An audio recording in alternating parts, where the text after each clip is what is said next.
Hello and welcome to the weekly Blue Room.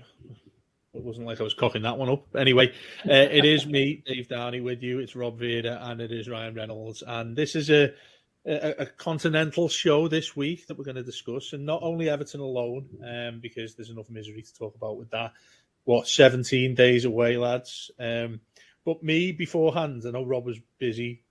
I mean, first of all, I think we should define what time it is each of our areas right now. So obviously, most people listening to this will be from Britain, England, Europe, whichever.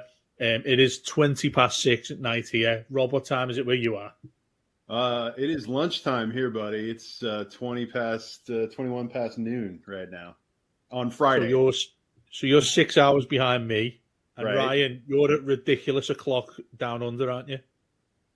5:21 this morning, mate. It's Saturday, so I'm in the future. I can tell you that not much is happening ahead of time. So if you're content with just letting the hours go past, you're not missing much at the moment. I've just woken up, so Hey, Dave, always good. can we ask Ryan to place some bets for us since he's already living in the future?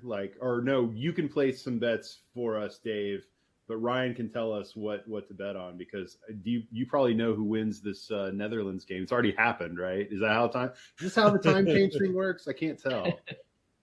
Yeah, exactly right. Just throw it all on the Netherlands, guys. That's why it looks like, if you could see where the two of them are right now, that's why it looks like Ryan is living in a mansion right now because he just wins bets all the time that we just give him the information for. Yeah. But yeah, I mean, the World Cup shock has happened just before we've started recording this, and that is Croatia seeing off probably the favourites many people would have in their minds as Brazil in a penalty shootout, and Croatia for the second World Cup running have reached the semi-finals. Be interesting, I think, now if you're Lionel Messi waiting to start playing against the Netherlands. I mean, that's an extra bit of incentive right there, isn't it, guys, when you look at that semi-final. And I was really looking forward to seeing Brazil against Argentina in the semi-final, sort of the South American type of derby going off there in Qatar. But I think if you're Messi, if you're half of their team right now, and the Netherlands as well, of course, they'd be looking at this, Rob, wouldn't they, thinking this is a real opportunity for us to get through to the final here. It seems written for many people that it's Messi's last World Cup, it's Messi's last international, maybe. He's 35 years old. I mean, the platform's set right now for him, isn't it? Yeah, I mean, I think anytime you have such a huge favorite suddenly crash out, then everyone starts thinking that it's their opportunity. But I also think that that's also kind of the Croatia effect, is that they have this ability to make you think, oh, well, we just have to get past Croatia, and then, what could be so hard about that? And I will tell you, they suck you into this kind of boring game, and then you just think, you'll eventually score, something will eventually happen, and then they have a moment of quality that pops up out of nowhere, and suddenly you find yourself in a penalty shootout. I think, and it's a different game than the Spain-Morocco game, where it just felt like Spain's complacency of just not having any sense of urgency until like the last 10 minutes really cost them, because once you get into extra time, you put yourself at risk for weird shit happening. And that's kind of what we saw with Spain, and Morocco winning just a completely unexpected game there. With Brazil, I mean, both teams scored in extra time, but and again, some of that is the way that Brazil kind of looks when they are playing their game. It doesn't always look like there's a big sense of urgency or what have you, but it felt, watching it, like they just were kind of thinking, we're going to eventually score here. But it didn't ever feel like they were really pressing the button until they got to extra time. And if Brazil plays with a sense of urgency in the 90, I like to think they beat Croatia, but Croatia was outstanding defensively. And then, but again, it was all there for Brazil. Neymar scored one of the most incredible. I mean, just an absolutely sensational goal in extra time for Brazil, and right at near the end of the first 15 minutes of extra time. And I thought it was game over. It felt like game over. The stadium made it feel like it was game over. And then it just took a weird fluke in the second period of extra time where, you had some nice build-up play. You had a shot, but it took a pretty fat deflection, and it went past the goalkeeper, and then suddenly you're going to shoot out, and all of this sounds very much like all the normal like international tournament cliches of anything can happen at extra time and penalty kicks, but for whatever reason, it just feels like this is one of those World Cups where if you're a favorite and you go to those penalty kicks, you've given the oftentimes an inferior side such a great equalizer, because Morocco has no business staying with Spain, and frankly, Croatia, as obviously they're better than Morocco pedigree wise, but they really shouldn't have stayed on the pitch against Brazil, in this particular World Cup. And it just shows, if you allow it to get to that point, you take your life in your own hands. And so now we've got Spain and Brazil out, and it creates some real interesting scenarios moving forward. Well, yeah, you look at this, Ryan, and obviously we'll get onto both of your nations. And it feels so weird to say this to both of you, because we've known each other for that long now. It feels really weird to be talking about international football where we all support different teams and Everton are not involved in a podcast, which I know people are listening to us for that exact reason, and we will be talking about Everton shortly. But I want to have a bit of fun with this in terms of the nations leagues that we're all from, and we're all at different times talking about, because it is a good bit of fun. Especially when we're counting down 17 days before Everton come back on Boxing Day and ruin all of our lives. With yourself, Ryan, I watched this. I certainly didn't predict that Brazil would get beat here, but there's a potential shock, and Rob mentioned there Morocco, that they're going to be outsiders against Portugal tomorrow. But when you think about whoever wins that, I certainly wouldn't have expected either of those nations in the semi-finals in the last four. I think it's not just going to be Argentina and the Netherlands whose eyes are wide open now, thinking if we get through to this semi, then it could be potentially easier for us to get to the final, because you look at England thinking, well, if we get past France here, the semi-final is probably on paper going to be easier for us to try and get to a final that is potentially not going to be up against the side that was, for many people's opinion, going to be there in Brazil. First of all, I need to ask you, how much of this have you watched down in Australia? Have you watched, obviously, your own nation as well, which did look like it was going to throw the shock of shocks at times. Have you watched much of it since? Have you watched much of it at all? Being able to catch bits and bobs.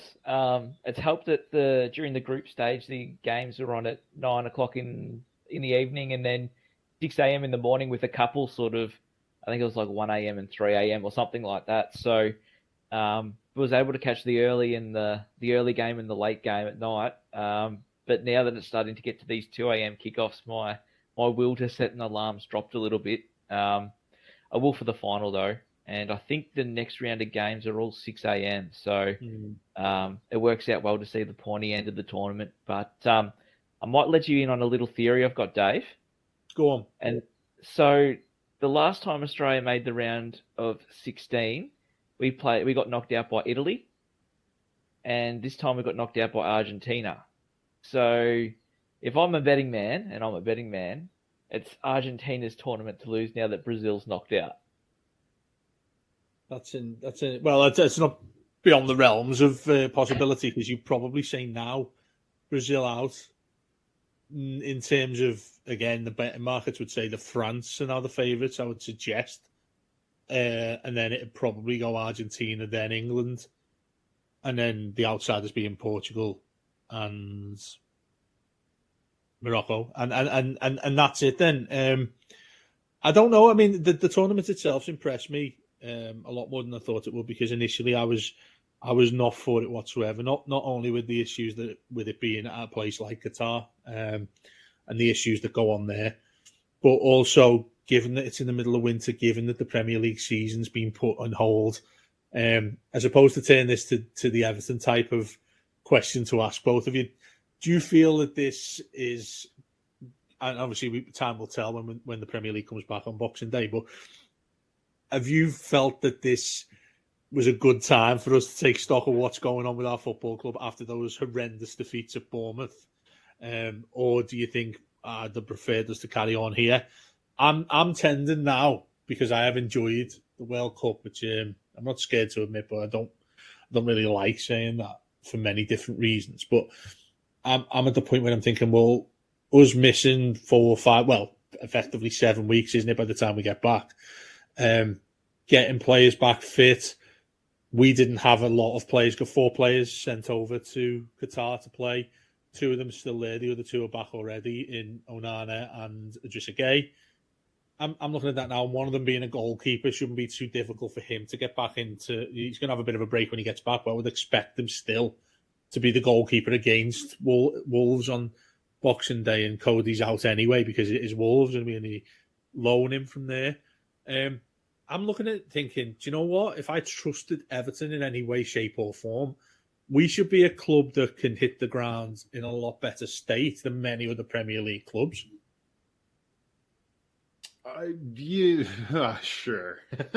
It's more of hope rather than anything else, though, Rob. Well, look, I think that to answer the first part of your question, we talked about this on Subs Weekly earlier this week. It absolutely, the way you feel about the stoppage of this season from an Everton perspective depends a lot on recency bias. And let's be honest, that week at Bournemouth just made us all want us to have a big pause. I think I compared it to when you're down a goal and you're nearing stoppage time at the end of the first half, you just want to get to halftime without giving up anything else. And that's kind of how I feel like Everton has positioned itself. They needed they needed to stop. They needed to take a breath. And I think that from the standpoint of only having a good problem to have kind of category, 4 players that go and they should all basically be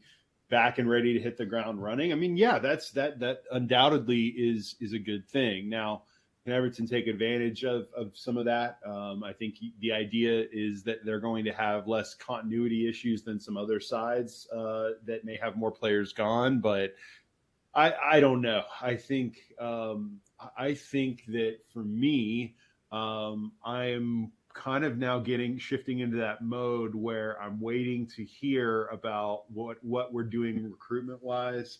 I'm waiting to hear and see a little bit more in terms of what changes are going to be made, even if it's not changes in the starting lineup, but how some of these tweaks are going to be employed to make the side better.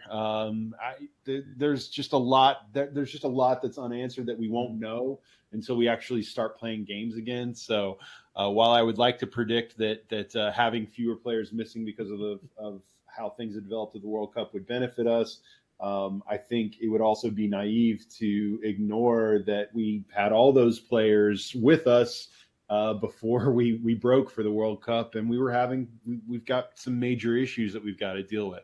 I think where I probably feel differently, and I'd love Ryan's thoughts on this too, is that I feel, and maybe it's because of the way I've viewed sports throughout my entire life, but I probably value league table position at this stage of the season, or maybe value is the wrong word.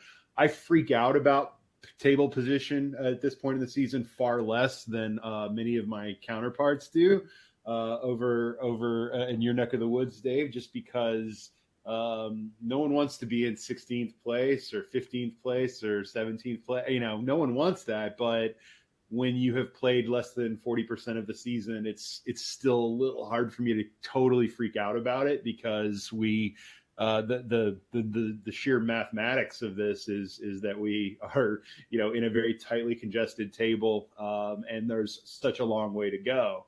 Now, of course, we all know that the lack of performances, and particularly the lack of goals, are really compromising us, and they portend a crisis that could come if we don't resolve some of these things. Hey, we all lived through last season. We all remember feeling like, this is not a good place on the table to be, but there's time. And then suddenly time starts running out. So I acknowledge all those things, but we've got more than half of a season left to play. There are some answers. There need to be some answers that are found because the questions, frankly, are very, very straightforward. It's not like we don't know what's wrong with Everton. I think sometimes it's tougher to analyze a team that's got a lot of talent and a lot of things that ought to be going right, and you can't quite figure out why it's not working. We know why it's not working at Everton. We aren't scoring, and we also have a midfield that is compromised because of some of the cast and some of the dynamics at play because we don't score and because we're trying to make up for the fact that our forward players don't score enough and so on. So not to oversimplify it, but recruitment to me is really the most paramount thing, and then I can start to be more concerned about how we look coming back. I hopefully that we have some news about players that are imminently signing, and we're not waiting till the last week of January to address this, because if we're waiting that late, then we may have already been mired in another long losing streak headed into January, and then we're really backs against the wall at that point. I mean, we spoke about that at length on Subs Weekly, didn't we, earlier this week, Rob, about the fixtures that are to come. I think I ended up on more your side of theories in regards to Frank Lampard's future, and I want to ask you about this, Ryan, as well, in particular. Like Rob was saying, and it's really interesting this, because this afternoon I've already done a show for our subscribers with Mike Greenall before about Lampard, and I remember saying this to you the other day, Rob, that Mike was very much of the opinion that Frank Lampard should have already been sacked. One of the very few that is so strong about that sort of point, and do give that a listen. I need to say that to our listeners. Do give that a listen into his theory why, because there are a lot of things that make sense. So much so that I've started to lean back towards the other way in regards to, I think it's too simplistic to suggest we can't, that term, we can't keep sacking managers, is absolutely true. But there has to be a context considered before you say that towards Frank Lampard as the manager, and that simply has to be, how does this side start to gain any progress, any confidence, look more successful? And you hinted at one there, Robin, in regards to getting a striker, getting people who can score goals, getting this team able to create chances and score goals, because on the defensive side of things, it's actually quite ironic. That's the thing we have that is okay. I'm not going to say it's brilliant, but it's all right. Had we been able to score goals to a decent amount, we'd be in the mid-table quite comfortably right now. That's the frustration, and that probably goes in credit of Lampard in sorting out the defensive side of things. But given how everything is so short at the other end of the pitch, Ryan, I mean, firstly, I just want to get your take on Lampard himself. Are you, and again, I think it's percentage-wise, I think there's a gradually a little bit more amount of fans who want him to stay than they do want him to leave. But that is a growing amount of fans who are thinking that we really need to change manager here, because, I mean, can you stare the devil in the face twice in a year, or just over a year, and still stay in the Premier League? I'm not so sure about that. And I'm starting to lean towards what Mike's been saying to me. Where do you stand with this? It's an interesting one. I'm still fully Frank in, to be perfectly honest. And it's not just because we can't stop sacking managers, even though we can't stop sacking managers. And I know that's the ultimate Everton catchphrase at the moment, but I think sometimes you can get that crippled by fear. And in this term, talking about Everton, it's relegation. I think sometimes you can be that scared of getting relegated that you actually keep the cycle going and you keep sacking managers to save you from relegation, and then no one eventually gets a natural crack at being able to build something. Now, I think sorry to interrupt you. What you've said there, it's absolutely right. I think that's a really good point to make. But on the flip side of that, if that's what you have to do, then surely you do it. If you have to get rid of a manager, whilst that point that I made initially, and that Evertonians love to say about that we can't keep sacking managers, but that has to be with context, doesn't it? That has to be with well, we can't keep sacking managers, i.e., like when we had Silver. I mean, if you think about it a little bit deeper, each of the managers we've sacked under Mashiri's realm, that's been for the reason that we've been so poor, isn't it? I mean, I'm playing devil's advocate there because I'm ultimately of the opinion that we generally shouldn't keep sacking managers. But when he does it, the cold feet, it's not like the cold feet come really quickly and he needs to get somebody else who plays better football. He's doing this because we're in a situation where we're threatening to have our brand new stadium whilst we're not even in the Premier League. Yeah, but how many? If you look back in reflection, how many times do you think we genuinely would have got relegated under those previous managers? I don't think Marco Silva would have got us relegated. Koeman, I don't think so either. Like I think sometimes we look at the relegation and we go, we cannot afford to possibly happen for reasons X, Y, and Z. Mostly to do with the stadium, financial reasons, obviously, as well. And then we pull the trigger. I mean, Frank Lampard's had one window. We talk about the strengths of the team. We go, well, he's sorted out our defence and midfield, but our attack lacks. So he hasn't had a chance to really recruit an attack. I mean, Morpay and McNeil were bargain basement buys just to top it up because we literally have no money left. The money he spent was in midfield, which, I mean, is chalk and cheese to last season. Our defence isn't leaking goals, and again, he's recruited 2 players to fill those holes. I mean, I just feel like you need to give him another summer. Now, I listened to what you guys were saying the other day, Dave and Rob, talking about how big January is going to be with those results. And at the end of the day, football's a results-based business, and if he doesn't get the results, he's going to get sacked. But I just feel like, you know, this sort of chat is just counterproductive to actually what we need to have happen here. And I think Alex Iwobi had an interview that was put out by, might have been Sky Sports Premier League yesterday or the day before, saying just have some faith. And it just seems like the players are still behind him. And while all that is tracking in the one direction, I just think we need to stick. Yeah, Dave, I want to go back to, you know, for those who haven't heard the conversation on Subs Weekly, like I even alluded to the fact that when you told me that Mick was going to be on with you, like I know how Mick feels, and I know how there's a sizable minority, I think, right now of people who would like to see Lampard already gone. And that, to Ryan's point, that will grow with every loss. Like, and as I said, you know, if he keeps losing, the results will take care of all of this, meaning that if he keeps losing, then there's just no choice but to sack him. And so that's the bottom line in a results-oriented business. I think, though, that this is not a binary discussion of, do you think Lampard has done a good enough job to keep his job, or do you think he's done so poor of a job that he deserves the sack? Mm-hmm. I think that there's more nuance there. And for me, I'm in some third category, which is that I absolutely think Frank Lampard could do more. But I also think that he, for me, is not the biggest problem. We have asked Frank Lampard, you know, let's remember the context of you know, when he came in and inherited the mess that he had. We said, hey, we need you to come in and kind of stabilize this ship, and the only thing you need to do is keep us up. Well, he kept us up, so that right there was kind of job one. And then it becomes about recruitment and team building and culture building and all of those sorts of things. And I would like to have seen a little more progress here and there, and you know, no question about those things. But I also think that you know, it wasn't, you know, a couple weeks before Bournemouth, we were feeling a lot better about things. We thought, oh, we're going in the right direction.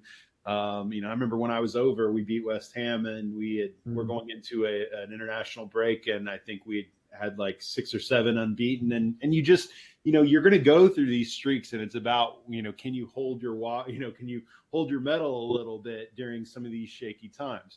I think, though, that the bottom line is that for any argument, which I think there are some really valid arguments as to why Frank Lampard is not the guy who should be managing a functioning Premier League side that wants to go places and do things, my counter would be that he has not been provided with functioning Premier League players and talent overall yet. Like, I think he has absolutely improved the midfield. I think the defense, while still shaky at times, is better just from the standpoint that he very cheaply, by the way, recruited two center halves that at the very least, regardless of what you think of Tarkovsky and Cody, they're there every week. I love an injury prone player, but at the end of the day, that causes problems with continuity, and it certainly put us in relegation trouble. Like last season, let's not forget, we weren't in relegation trouble because Frank Lampard was a bad manager.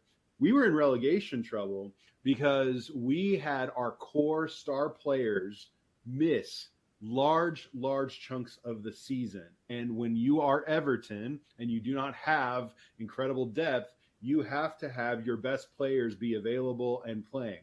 Richarlison missed a decent amount of time, but he was back for most of it. Calvert-Lewin, that was a completely lost season for him. Yerry Mina, we all know that story. You had Decore gone for a long period of time last season. We had way too much of that. Well, now this season we're a slightly more fit side, but we are unquestionably a far less talented attacking side. And by the way, we weren't all that talented to begin with last season, even considering we had Richarlison in our lineup. When you take into account that Calvert-Lewin was just not available at all last season. And so my point is simply that to give any manager, forget for Frank Lampard, take the most tactically brilliant manager in the world, to give him substandard Premier League attacking talent and tell him, all right, I need you to scheme away into being successful. Maybe there's someone who can do it, but I remain unconvinced because I have watched enough sport, and I mean across a variety of sports over the course of my lifetime, to tell you that 9 times out of 10, talent wins over everything else. And if you don't have enough talent, you can get by in the margins, and you can have incremental advantages here and there. And you can do a lot of things with a great manager and a great culture and all these things that we are certainly trying to build. But when you basically have Calvert-Lewin in the midst of yet what feels like almost another lost season, I'm still waiting for him to, put together a run of health and play. When you sold Richarlison and you basically said your plan was, I hope that Calvert-Lewin comes back, and I hope that Anthony Gordon suddenly becomes the superstar that he never really was to begin with. That was a bad plan. That's not on Frank Lampard. And for me, it's not about Lampard doing a great job so much as I don't think he is the one to blame. Upgrade the talent. And if he can't do it with upgraded talent, then you move on to the next manager. And that's just kind of where I'm at right now. It's really interesting you mention it that way, because I've become a person, an Everton fan that I never wanted to be in terms of that discussion, that debate about management. Because whenever anybody used to say, "Oh, we need a new manager," the question you used to get all the time, what if I said that I wanted a new manager? The immediate thing people would get back to you on is, well, who are you going to bet? Who are you going to get? Who are we going to get that's better than David Moyes? Who are we going to get that's better than obviously a different state with Ancelotti?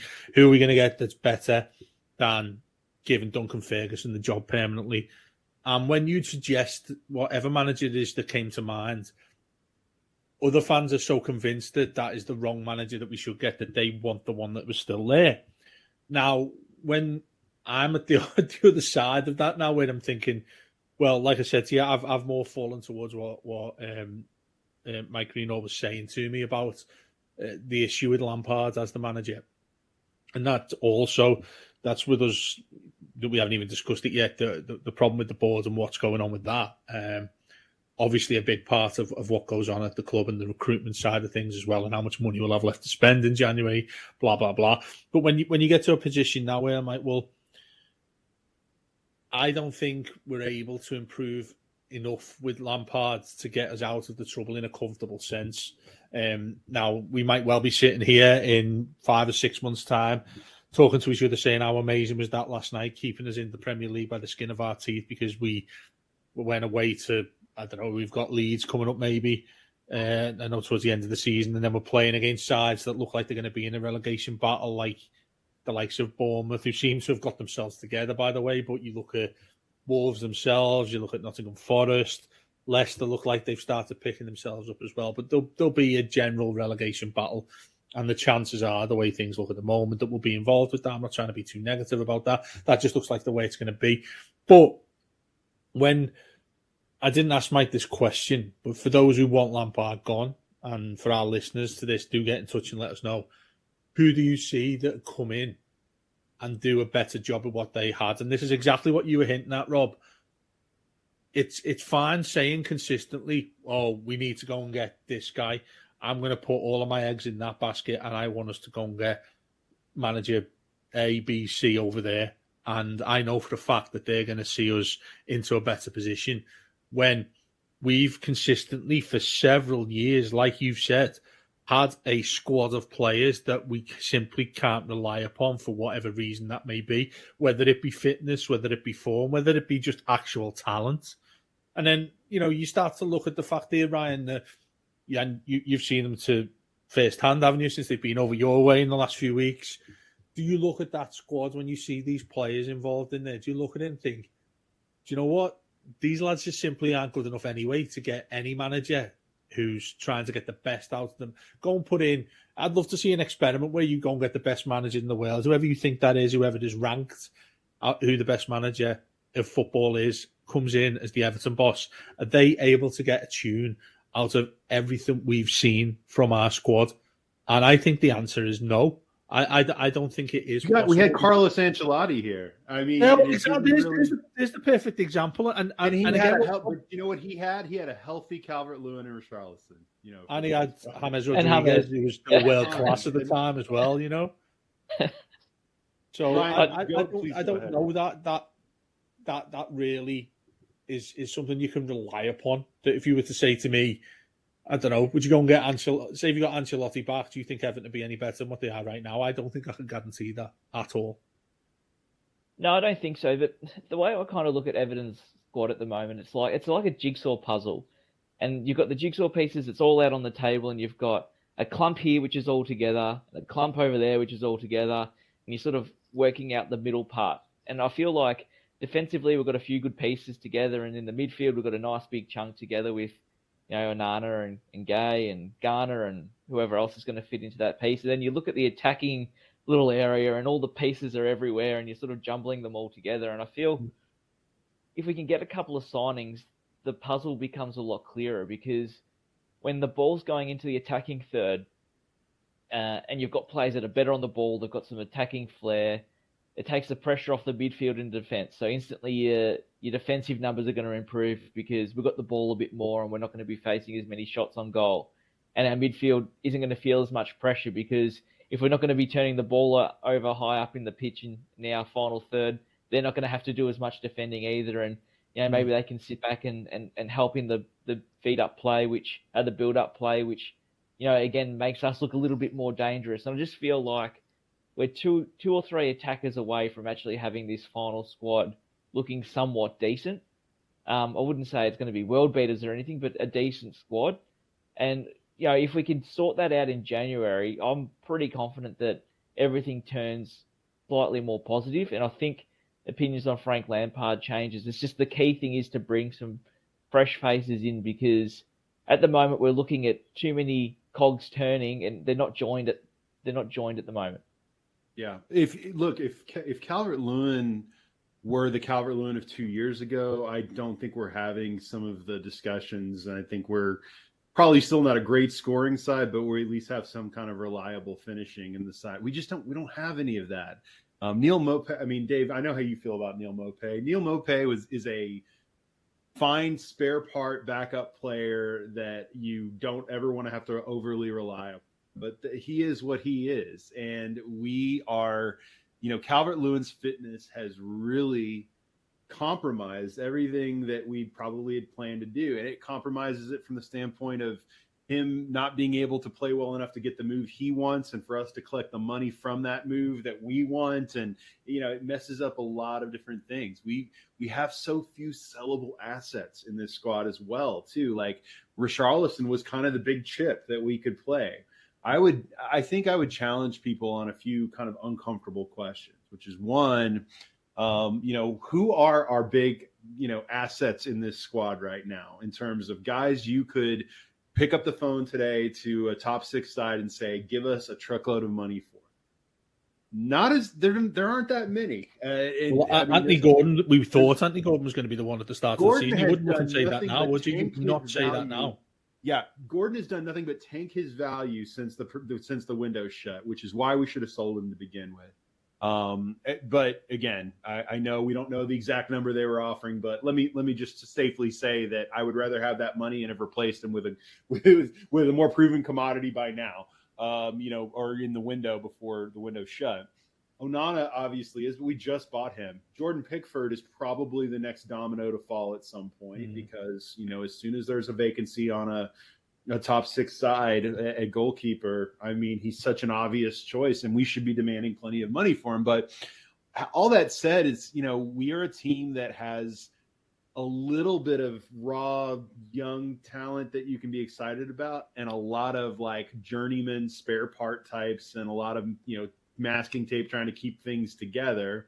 And we're giving this to, I guess what the other question I would ask is what is all, it's not a question of, well, we can't keep sacking managers, but I think the question I would ask is, whether we as a collective fan base have thought the replacement manager we ended up getting after the most recent sacking was a great idea or not.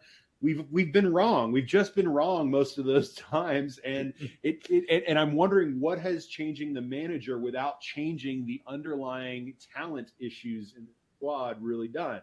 I want to see better talent in this side so that I can better evaluate a manager. It is hard to evaluate Frank Lampard as a manager. Like, I think some people are real certain that they can evaluate him really well and they know what he is, they know what he can't do and all of these things. And they may be right. I'm not saying he is going to be, Alec Ferguson or anything like that. But what I would say is I don't think that I can look at what talent he has had at his disposal, given the injuries, given the monetary issues that were here long before he got here, and say that he has gotten a fair shake at being even able to be evaluated properly. So what I do know is if your idea is that, well, we need a manager who can help us survive the drop, I would argue that that's going to cost more money that ought to just be going towards improving the squad anyway. B, I have a manager that just survived the drop with a less talented squad named Frank Lampard. So I might, if the only goal is to survive the drop, I'll probably take my chances on him unless, as we said at the very beginning of this conversation, we lose 6 more in a row and it's just gotten Nottingham Forest abject bottom of the table type stuff. Okay. Again, at that point, the results take care of this whole discussion. Okay. He has to start winning some games.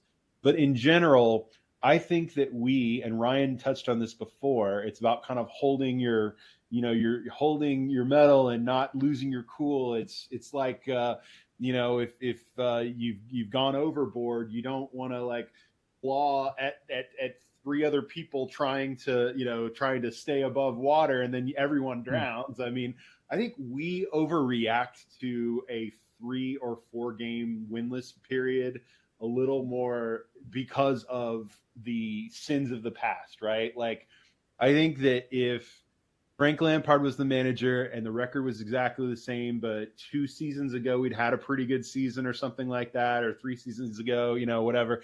It's just, I think that we make players and current managers, whoever the current manager happens to be, we make them pay for all of our somewhat recent trauma. And I think that we knew, Matt Jones talks about this all the time, Dave, we are the smartest in the summer when we are willing, before the games have started, to set expectations that are reasonable. And we say, just like we all said, look, this is going to be another season that if we can just finish between 12th and 15th, we would take that because it's going to we still have to get through some financial fair play issues. We clearly did not get done everything we needed to get done in the summer, et cetera. There were all these caveats. So we said, this is going to be one of those seasons where we got to get behind the team. We got to, and boy, a bad streak later, and we're already willing to just throw everyone overboard and just let's get a new plan. It's like, we are a club that has committed the sin constantly of throwing money at the problem. And I would argue that throwing panic at every problem, or throwing change or a new manager at every little bad dip, that's just not going to get us out of this longer term problem. So I am willing to stick with, we're not that far from 12th right now. To me, let's see how this plays out a little bit. Let's see what we do in the market. But if Frank Lampard gets a couple of attacking players who have pedigree and credentials, and they're not Neil Maupay 2.0, then if he can't do anything with them, then it's a manager problem. But right now, this is Frank Lampard's part of the problem, but there are a lot of other more guilty parties than Frank Lampard for me. And so I reject the premise of a lot of these very reasonable discussions about his merits as a manager, because I just don't think that you can really evaluate him at this point, given what he's had to work with. Well, I mean, as somebody who's, as I've mentioned so far in this pod, where I'm sort of my head's all over the place in more ways than one, if you know what I've been up to recently. But in regards to the way that the club is going, the direction it's going in, who we have in charge and whatnot, the third factor is something that has been obviously in the national media. You guys will have seen it as much as anybody else, with the letter, the open letter that's been sent to Moshiri from the 27 campaign, which again, I do listen to it again if you can, the chat I had with Mike about this and what it meant and how you feel towards it.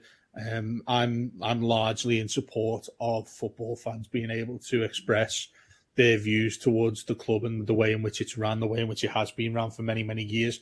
And with that in mind, to what we've just spoken about there, Ryan, if you're of the opinion that Frank Lampard has to go in order for Everton to ensure that they're still going to be in the Premier League, first and foremost, but to progress, to be a club that we're not sat here having the same conversation about where we spent loads and loads of money, like Rob says, but still it's not got us any further whatsoever. In fact, it's worsened us.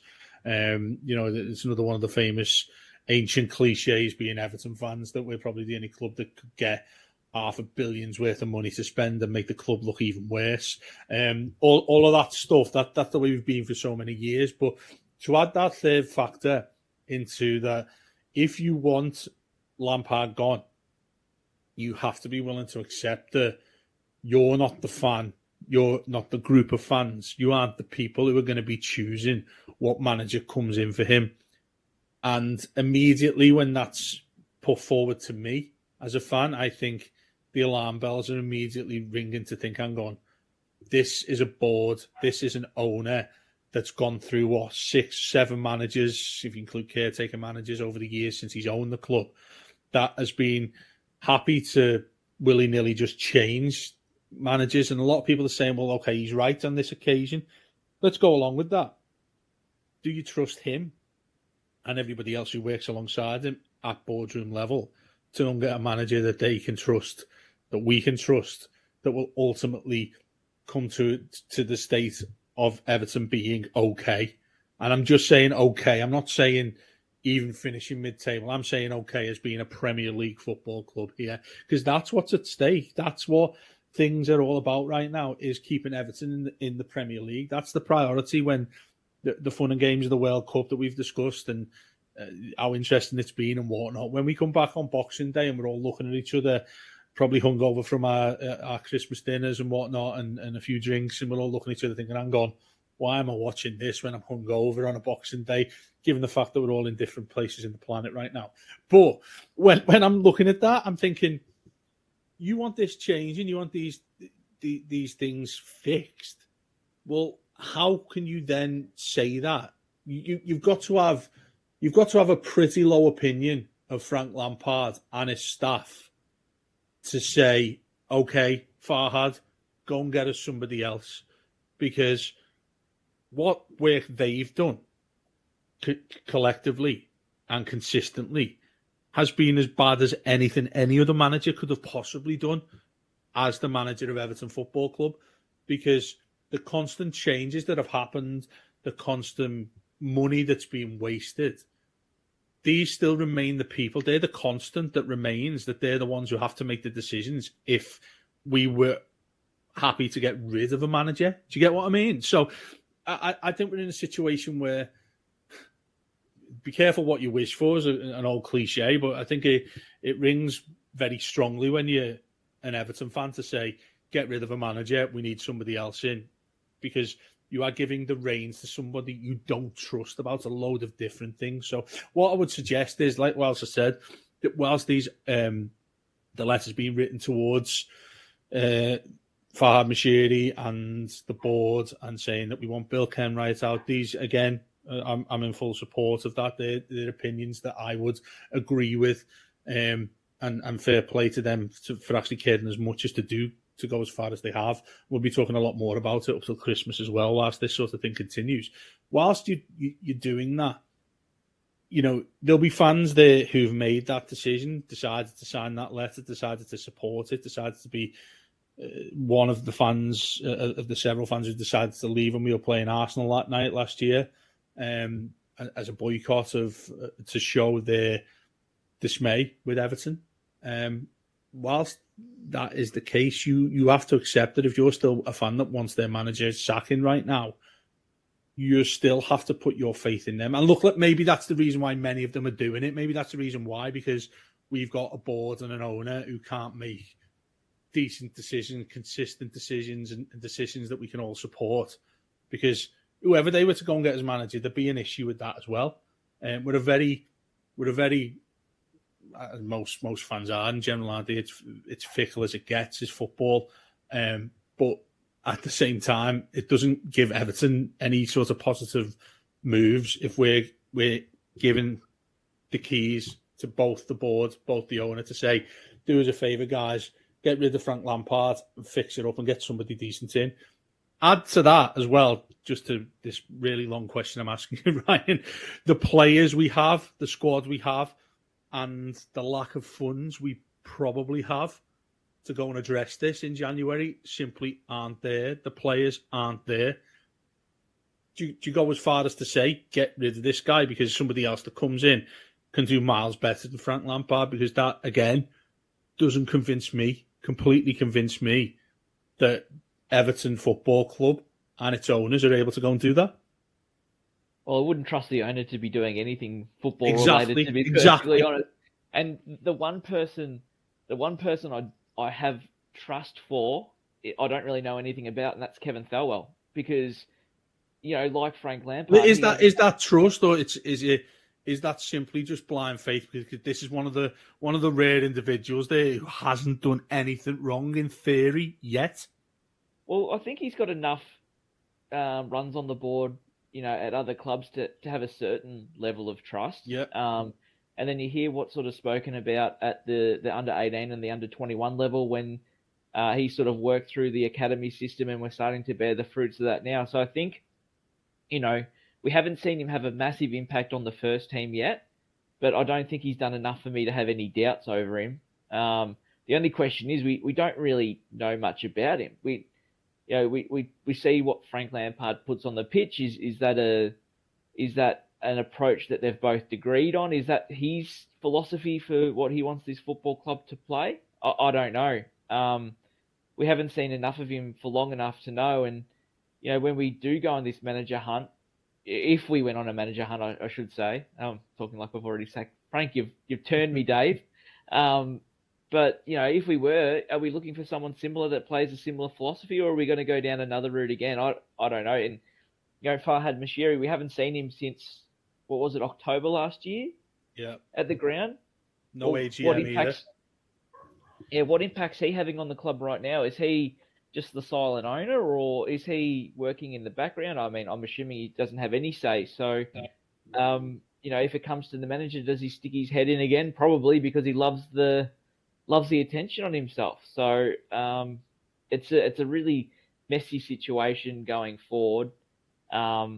Hopefully we don't have to think about it, and Frank turns it around in the next few weeks. And the biggest discussion is what we're going to be doing in the summer to improve the squad to get us going up the table.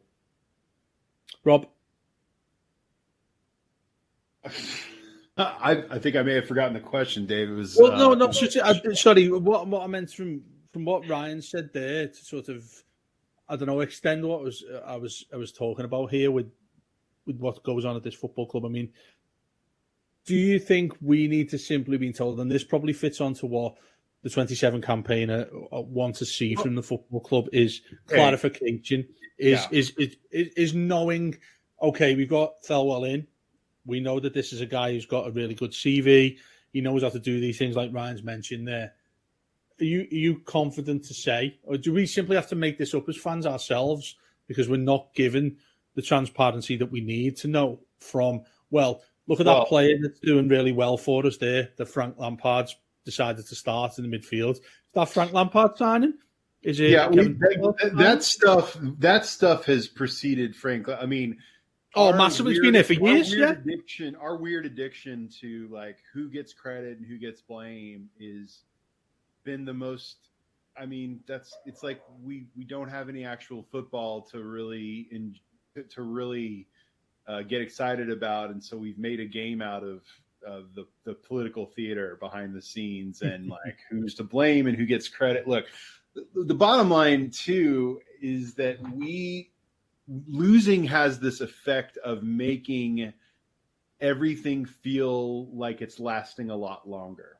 And what I mean by that is that, we're part of the reason people are itchy for Lampard. It's like, oh, he's had enough of a chance. He just got here this year. Like it hasn't been that long. Kevin Thelwell, same deal. Like, I need to see more from them. I don't really want to entertain people's plans or their objections to plans until said plans have actually had any real period of time to be given to work out. Or to come to some sort of fruition. Again, doesn't mean you stick with things for 3 years, 4 years that aren't working, what have you. But I think that, look, I said this before, with the 27 campaign, I am all for fan groups, making their thoughts known and asking for better communication. These are long-standing issues that, frankly, at the club precede even Farhad Mashiri. We have had a club that has operated in a very needlessly secretive way, whether it comes to player fitness or, how much fees were, to agent involvement and all these things. And, though that is an issue that absolutely should be better. Now, I have been like that Jon Snow gif that you see of him pulling his sword while thousands of soldiers are coming at him, demanding that the Premier League and the kind of culture around English football get on board with other major leagues in the rest of the world, where they can be more nonchalantly transparent about basic things like injury updates and transactions and how much things cost. Like, it's not, they think by hiding details that it actually that it's an advantage for them, but all it does is it creates this angst that makes groups like the 27 campaign need to exist. And I would say that the timing of, I don't know. I know, we know, a lot of us know some of the people involved with the 27 campaign. I think their hearts are mostly in the right place. I also think there are some of the people involved with that campaign who really like the sound of their own voice, or like seeing their own words published in a newspaper. And I think that the timing of it is just kind of like, all right, so we had a bad week at Bournemouth, and not that the season's been great, but we had a bad week at Bournemouth. So now we're going to wait until the middle of the World Cup to deliver this letter, as if we're Martin Luther nailing it onto the door of the Catholic Church and it's going to suddenly change the world. It's not. It's, everyone knows what's wrong with Everton right now. By all accounts, Farhad Mashiri is in the process of trying to sell the club. We're trying to build a stadium. Their complaints are valid because we all kind of agree on what the issues are with the club for the most part. But as we talked about before, Dave, their solutions to some of these things, like get rid of Bill Kenwright, who has never had less influence over the club than he has today, that is not going to solve the underlying issues at Everton that are financial and are complex and are about allocation of resources and who is hired in what positions. What the 27 campaign wants and what we all want is for this, theoretical, and maybe they will exist. We want this savior owner to come in, a savior owner who ticks off these boxes, Dave. We want them to be mega rich so that they can buy any player we want, but we don't want them to come from, a nation state that we don't like. They can't be anyone who's had a bad dealing with anyone. They can't have human rights abuses on there. They need to be like a really benevolent billionaire who can throw his money around, who also happens to know how to hire all of the best people in all of the best positions. And if they can do that all within the span of the first 6 months from which they arrive, that would be even better, right? Now, in the real world, none of those things are happening very quickly. Oh, and by the way, we don't want them to be American, because I've been told that Americans in the Premier League are the problem with the Premier League, that too many American owners are the problem too. So can't be American. So if they're English, they're from Liverpool, they've got unfettered amounts of bottomless money, and they're the nicest person ever, and they've never stepped over anyone to get their money. And they love Everton and never went to a Liverpool match or anything, like whatever all the qualifiers are, that would be great. But we're not going to satisfy, frankly, everyone's, wish list for these things. The bottom line is that Farhad Mashiri is probably going to sell the club in the next year or so. I hope he does. But I also I would like the stadium completed, or know that it's financed completely before that's done. But these letters are great for getting tweets and getting, a nice 24 to 48 hour news cycle. Though I would question whether the timing of doing it in the middle of the World Cup when Everton aren't even playing is really as effective and has the punch that they want it to have. But I just don't. I'm sorry. This stuff doesn't move the needle. We all agree that things need to be better, and we all care. Whether we are part of a campaign or not, how we go about affecting that change is going to require owners who are put under pressure, yes, but also owners who are willing to accede to that pressure and actually be responsive. Because ultimately, Farhad Mashiri owns the club. And as long as he owns the club, he can choose whether or not to engage in this stuff or not. And I don't know how much any of this really moves the needle, and that's my rant, Dave. I think it's very fair to say. I wouldn't say I differ with you, because I think you think the same thing in terms of people are trying to move and help in a way that will shift Everton into where it needs to be, into where we all want it to be. Where I agree with you as well that you're looking for a promised land that simply I don't think exists. So it certainly doesn't exist in the ways in which we need it or want it or are willing to accept it. I mean, you look at the likes of Newcastle, and again, we're talking about this in very, very, very small amounts too. We're not talking about this regularly happens at various different clubs. You're looking at Manchester City, you're looking at Chelsea, you're looking at Newcastle, who are about to do so now. And they all have Bond villain super owners, just so we're clear. Well, yeah, I mean, so the other side of that is, it matters to us as well, how much we want to win, and what. Yeah, that's it. It is. It's like, it's how much you willing to throw the deeds of the club to the devil, isn't it? In many ways, it depends on your personal opinion in how football clubs are run these days. Look, you're looking at a World Cup now that's in Qatar. That was unfeasible years ago. When you look at how much you talk about moving the needle, you look about when Abramovich came in at Chelsea and changed football completely. If he never did that, I'm pretty sure we'd still be sitting here now talking about billionaires that own professional clubs at Premier League level and at world level. Is that how far you're willing for Everton to go? Is that how far are you willing to go as far as it probably necessarily needs to go to? And I'm asking you this first, Ryan. But Dave, the one thing I'll interrupt on is that Yeah.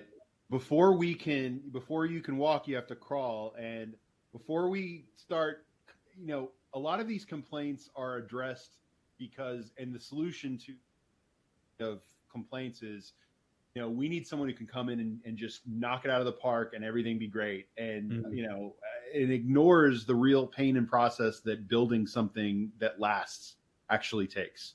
Everton have got to get back to being a competent, just even a basically well-run club first.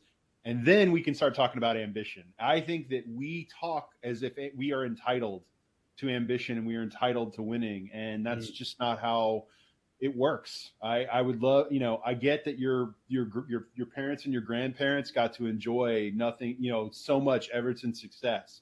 That doesn't mean that we're owed that. It doesn't mean that it just happens. It is something that can be lost very quickly and regained sometimes painfully slowly. And so, that's kind of why that is what tinges a lot of what Ryan and I are probably talking about in terms of maybe playing a little more patience with certain things, because, building real change that's effective, that's long lasting, sometimes takes some time, and you have to have some patience and let a plan kind of, unfurl. I think that you saw under Moyes a stability that we, of course, we're all kind of wishing we had more money then, and but we wanted that stability. But then when he was gone, it was like, well, now we've got money, and that didn't solve everything either. And so I think we need two things: we need resources and we need a plan.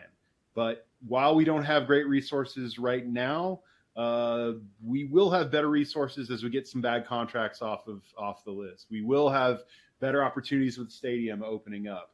We do have control right now over sticking to a plan that will create a foundation for the future, but we can't let our angst of the present compromise our goals for the future. I think that's an excellent way of letting people know. I think that's a genuinely, and in general, the opinion that I think most sensible-minded people.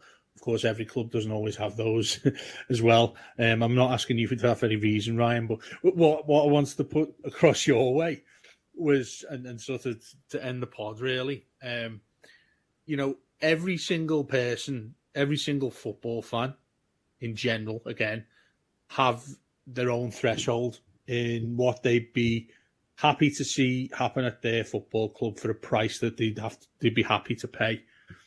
And I think, along with the 27 campaign and the group of fans that have decided to do this, and again, fair play to them, they absolutely get my level of support on the general fact that they want change at the football club.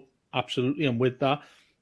But each one of those people individually will have a different threshold on how this is going to play out. Are they be fine for it to play out? Would they be happy and content that the likes of what happened at Manchester City, the human rights elements that comes with what happened with the people who own PSG and Newcastle? It's difficult to all of us get in one boat and all get into the river and try and drive towards what we all want to see, isn't it? I mean, again, talking to two guys who aren't local to Everton as fans, how much would you be willing to sacrifice in inverted commas as a fan, but your opinion, your feelings as a sports fan in general? I wouldn't want to see Everton overtaken by personally. I wouldn't want to see Everton overtaken by a football club that looks like Liverpool might well end up getting taken over by a club from the Middle East, from people like that, and there will be human rights issues about those owners coming in. But the sad thing about it is, and I think that's going to be a fact that comes to all of our minds, is that it feels that that's the only thing that is left to happen for a football club to succeed. I'm not sure how I deal with that, if that's what means that Everton become a successful top-class Premier League side. It's a tough one, isn't it? Because, I guess Well, put it this way. I'll just put it this way. In simple terms, you don't become a billionaire by being a good person, do you? So, I mean, at the end of the day, every single person that's going to be coming into this club is going to have some sort of baggage. Now, as someone with Ukrainian heritage, the idea of having our money funded via Russia didn't really sit comfortably with me. Now, I mean, that's one perspective there. You look through the Middle East, and obviously there's so many human rights issues over there.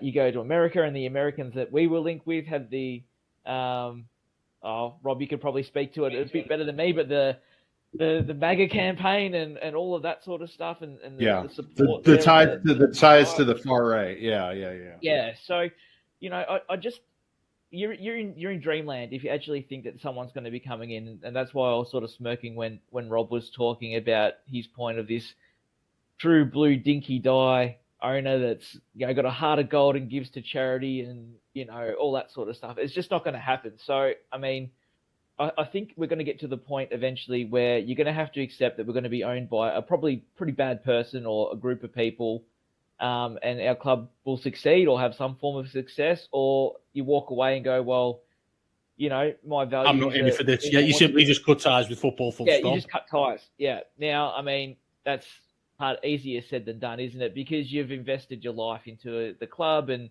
effectively, the club for all of us is our life, isn't it? I mean, I'm not getting up at 2:00 in the morning because I don't love the club. So I think eventually to be a sports fan,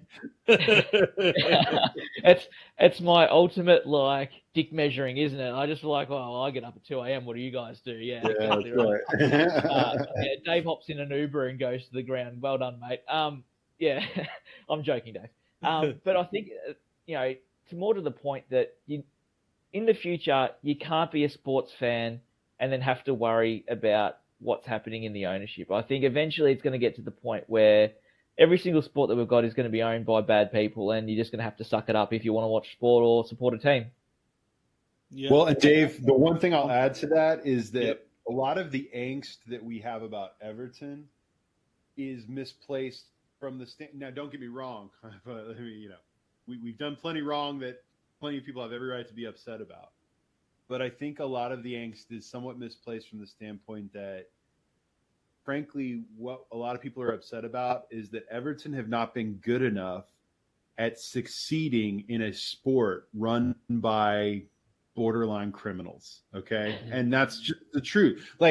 We literally exist, Dave, in a league where, by the way, the Super League will be back here before you know it. Okay. Mm-hmm. But we exist in a Premier League that has made the conscious decision to have no spending limits, to have unfettered capitalism.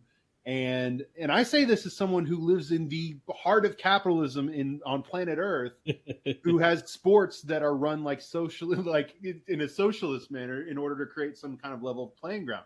But what we've done is we have said, the Premier League has said, there's no limit on what you can spend. We don't really care about the background of the people who buy into this league. If a nation state known for its horrible human rights abuses wants to have their crown prince basically buy Newcastle, come on in. You got the money. As long as the check clears, we're good. We're mad. A lot of us are mad that Everton have not been able to succeed in amongst this group of vipers, basically. And, all we have is a billionaire owner that by relative standards is maybe not a great guy, but he's not super evil enough to be mega rich. You know what I mean? So we're upset that we have not succeeded in a sport that rewards greed, a completely non-competitive playing field, and a bottomless pit of resources where the rich just get richer. There's a reason the same 6 to 7 to 8 clubs win everything every year, finish in the same places, blah blah blah. I've been on this rant before. We're mad that Everton haven't succeeded there. But what I would also ask and challenge people as we close this up, Dave, is what does success look like for Everton? That's an uncomfortable question, because everyone's like, well, winning a title or whatever. But what would you have to do to get, what would we have to become to get there in this sport without any controls, without any vetting of owners? We have to sell, the answer is you have to sell out. And in this case, selling out, to Ryan's point, means getting in bed with some Putin oligarch, or getting into bed with, some, like when Kim Jong-un decides to buy Everton, with all of his money, will it be more important that we can now go out and buy, the best striker in the world and win trophies? I'm mad that we are forced into these types of choices, because this is what the league has become. The league, if we had a league that actually tried to enforce some actual competitive balance, and you could be rewarded, because for everyone who says to you, well, Everton need a clearer plan, and I want to see a 20-page PDF that articulates all these bullet points of our plan. The problem is that the furthest a plan can take you for success when you don't have money, kind of like the best Everton can do without goal scorers, is very capped. The best you can do as a club with a great plan, but without those financial resources, is what? Finishing 7th and having everyone pat you on the head like Brighton and say, you're such a well-run club. You're so cool. You're so nice. And you know what happens? Everyone says, if we'd been more successful, we would have kept Richarlison. Well, you know what? If we'd been more successful and finished 7th, Richarlison would have left anyway, because those players all want to go to the same 5 or 6 clubs with the same 5 or 6 owners who control everything and who spend all the money and can get them into the Champions League, and rinse and repeat. It's the same cycle over and over again, guys. So again, we've now devolved into a whole big conversation about how messed up the system is. But I think that the bottom line is Dave, we need to ask ourselves the question, when we see letters like this from the 27 campaign, what does actual success look like for you as an Everton supporter? And I bet you the answers to that question are not nearly as simple and not nearly as consensus as we all think. And that's a really good point. It's a great way to end the show. Also, I would say to that, every single person will have a pretty different view as well. Maybe similar, but it will be different in terms of what they're willing to accept as what success is for Everton. Do you know what, Rob? We planned, me and Ryan, whilst you were busy at work on your side of the planet earlier today, me and Ryan come up with a load of fun questions. We've ended up being like we're on some sort of TV show that argue debates all along. It devolved into the kickabout, and I'm very sorry about that. That's absolutely fine. That's what you're known for, so that's absolutely fine. But it's a really good discussion, and I'm pretty sure all the listeners will have enjoyed that. No doubt we'll be back for more before Christmas, because there's still, how many days? It's 16 days to Christmas, including my birthday next week, guys. So feel free to send me some stuff as well if you want to. I'm only joking. But we'll have another pod coming up shortly. Matt will be back soon too. But for now, there's bagfuls of podcasts to listen to on the Blue Room Extra, and obviously this week's Free Weekly. And we'll be back for more soon. So take care and enjoy the build up to Christmas and the rest of the World Cup.